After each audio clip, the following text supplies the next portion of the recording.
na po ito panahon ngayon para mamulitika pa at para usigin pa yung mga taong nakasakit sa inyong damdamin.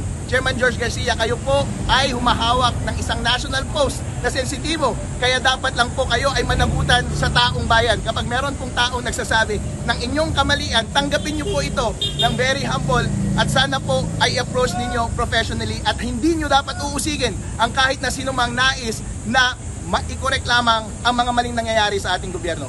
Ayon sa batas, sabi, dapat may intention, dapat akong i-disrupt yung election process. Meron ba akong intention na i-disrupt yung election process?